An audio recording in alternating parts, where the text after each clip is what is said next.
Hello बच्चों, let us read this question. This question says halogens can be estimated by. और हमारे options हैं. Option A Dumas method, option B Carius method, option C Liebig's method, option D none of this. So इस question में कहा गया है कि हम हेलोजेंस को कौन से मेथड से एस्टिमेट कर सकते हैं. सो इस क्वेश्चन को सॉल्व करने के लिए जो की कॉन्सेप्ट रिक्वायर्ड है वो है हमारे पास कॉन्सेप्ट ऑफ कैरियस मेथड.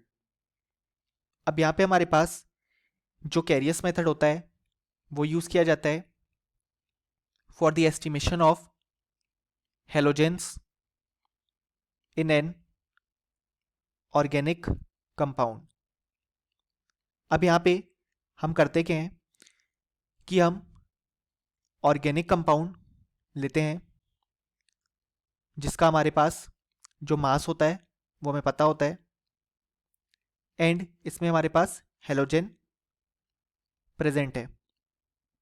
अब हम इस ऑर्गेनिक कंपाउंड को यहाँ पे हीट करते हैं विथ फ्यूमिंग नाइट्रिक एसिड यानी कि HNO3 एंड हम यहाँ पे ये जो प्रोसेस करते हैं वो प्रोसेस हम एक सील्ड ट्यूब जिसे हम कैरियस ट्यूब बोलते हैं उसमें करते हैं.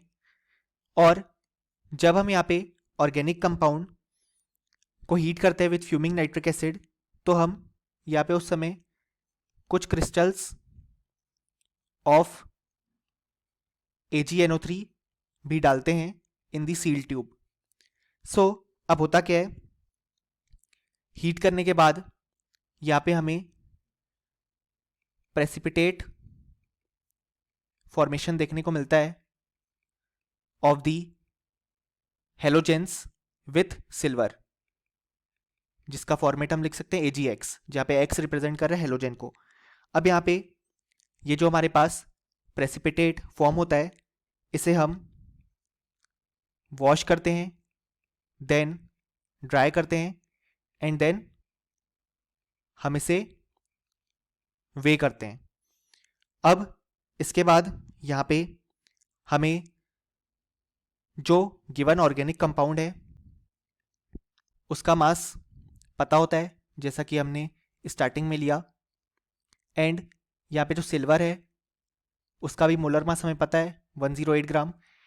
एंड इन दोनों इंफॉर्मेशन को यूज करके हम यहाँ पे जो मास ऑफ हेलोजन है उसे कैलकुलेट करते हैं एंड देन जब हमें मास ऑफ हेलोजन पता पड़ जाता है तो हम यहाँ से percentage of halogen in the organic compound पता कर लेते हैं. सो इस मेथड के थ्रू जिसे हम कैरियस मेथड बोलते हैं हम हेलोजेंस का एस्टिमेशन करते हैं इन दी ऑर्गेनिक कंपाउंड. सो जो करेक्ट आंसर होगा वो होगा option B Carius method. Option A incorrect हो जाएगा क्योंकि ड्यूमास मेथड नाइट्रोजन एस्टिमेशन के लिए यूज किया जाता है और लीबिग्स मेथड भी इनकरेक्ट हो जाएगा क्योंकि ये कार्बन और हाइड्रोजन के एस्टिमेशन के लिए यूज किया जाता है. और option D none of this है सो वो भी इनकरेक्ट हो जाएगा. सो फाइनली हमें बोल सकते हैं कि इस क्वेश्चन के लिए हमारे पास जो यहाँ पे करेक्ट आंसर आ गया वो आ गया option B. Hope you understood it well. Best of luck.